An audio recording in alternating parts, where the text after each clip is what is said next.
Our guest was Dr. Sarah Schoens, a board-certified immunologist who practices advanced natural medicine in Germany, who was talking about the fact that all high-potency supplements and homeopathic remedies, although they're manufactured in Germany, are becoming illegal substances with or without a prescription in the European Union. Now, the United States FDA said on October 11th, 1994, that it was going to harmonize, and I suggest you capitalize the first four letters when you listen to that it was going to harmonize with international standards, including Codex Alimentarius. So, Codex Alimentarius, what is it? It's the United Nations Commission that was initiated at the request of the pharmaceutical executives who had just gotten out of jail for their crimes against humanity in Germany following the Nuremberg War Tribunal. They went back to work when they got out of jail in less than 4 years, having created the German concentration camps and the slave labor camps and the experimentation on human beings, selling human beings for those experiments and so on, creating the Zyklon B gas. And by the way, let no one tell you that the Holocaust did not happen. It did. So they got out of jail, they went back to work, and they got together and they said, hey, we all know that healthy food makes healthy people. Healthy people are wretched customers for the pharmaceutical industry. Let's go to the United Nations and ask them to take over the world food trade.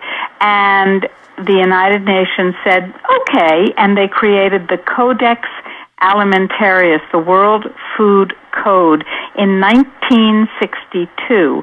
It began working in 1963 to set standards and guidelines for everything that goes into your mouth legally, whether it's water or broccoli or nut milk or fish. Everything is covered by Codex Alimentarius standards and guidelines. Who drives this choo-choo train?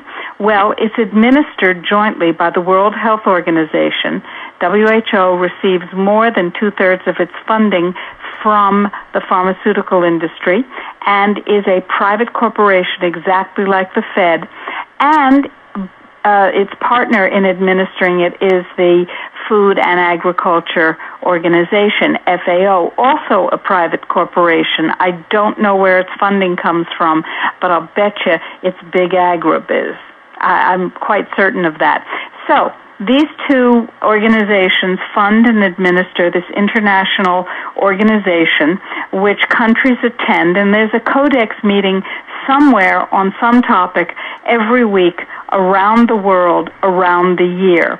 Small countries, poor countries cannot afford to attend, but the United States attends every single meeting, and in fact, the United States is the dominant dog. Who is calling the shots for that dominant dog at Codex? You get it. Big pharma, big agribiz, big biotech, big chema, and big medica. How do I know that? Well, the United States, unique in any country that attends Codex, actually has representatives from those industries sitting on its delegations. No other country in the world does that. And so the United States, using its enormous propaganda advantage, because countries around the world, incredibly enough, think we have the best medical care in the world, which of course we don't, think we have the best health in the world, which of course we tragically do not, and think we have the best food and food supply in the world, which is an absurdity since our food, our denatured, contaminated, devitalized, demineralized, and poisoned food and irradiated food is killing us. So they've bought into this carefully managed propaganda, and they tend to go along and say, well, whatever the United States says must be good because, after all, everything they do is science-based. Oh, come now. We know better. Now, the Natural Solutions Foundation attends Codex meetings. We also visit with the poorest countries in the world, and we meet with their leaders, we meet with their ministers of agriculture, we meet with their ministers of health, and we tell them, your people are going to die from codex alimentarius before other people do. And they say, we know. But if we don't go along with them, we'll be hit by World Trade Organization sanctions that will destroy our fragile economy. And we say, nope, no you won't. Here's what you do. And we pull out the book that we wrote, which you can download on our website, www.healthfreedomusa.org. What's it called? What's the book called? It's called the Codex ebook, and it is an example of how any country in the world can deviate from any codex standard or guideline without being hit by World Trade Organization sanctions if their deviation is in the direction of better, safer, more nutritious, less chemical, toxic food. And you can also download or purchase the lecture called Nutricide, Nutricide, which tells you much more about the origin of this depopulation effort. You have to remember Codex Alimentarius was created by the genocidal Nazi heads of IG Farben, which was essentially a pharmaceutical and chemical industry combine which supported the ability of the German government to make war in Europe. And those people did not give up their genocidal ideas just because they went to jail and got out of jail.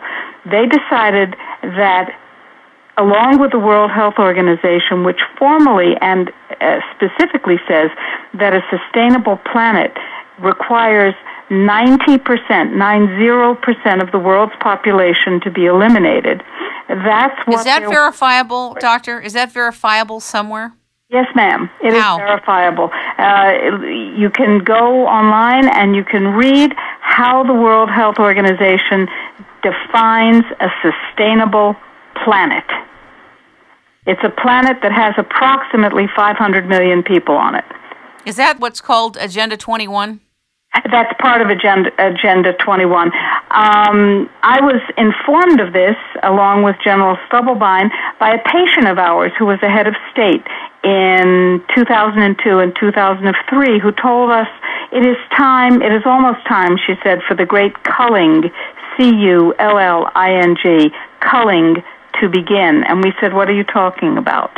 She said, getting rid of the useless eaters. We said, the what? The who? And she said, the useless eaters. I said, who are useless eaters? She said, all the people who are consuming our non-renewable natural resources. And I said, did it ever occur to you that you are consuming their non-renewable natural resources? And she said, well, that's an interesting way to look at it. No, I never thought of that. That's pretty chilling. Research, and I went to the source of the term useless eaters. It was a term of art in Germany introduced by two professors in 1922 to justify the killing of anyone who didn't contribute to the state, which was an idea introduced into Germany by John D. Rockefeller, who set up the Kaiser Wilhelm Institute long before the Nazis ever thought of coming to power. And John D. Rockefeller, interestingly, had by that time bought controlling interests in the entire pharmaceutical and chemical industries. He believed in culling the population to a much, much, much smaller size and getting rid of the useless eaters. The pharmaceutical industry produces the drugs that are the leading cause of death, according to the Journal of the American Medical Association, the British Medical Journal, and Lancet. The leading cause of death in the developed world. Every year, hundreds of thousands of people die from properly used pharmaceuticals. That can't be a mistake.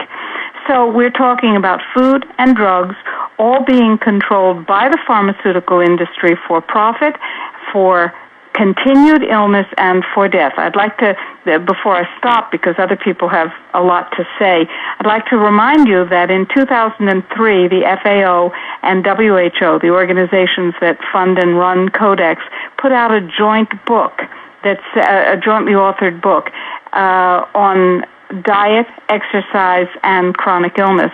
And they pointed out that there are 5 principal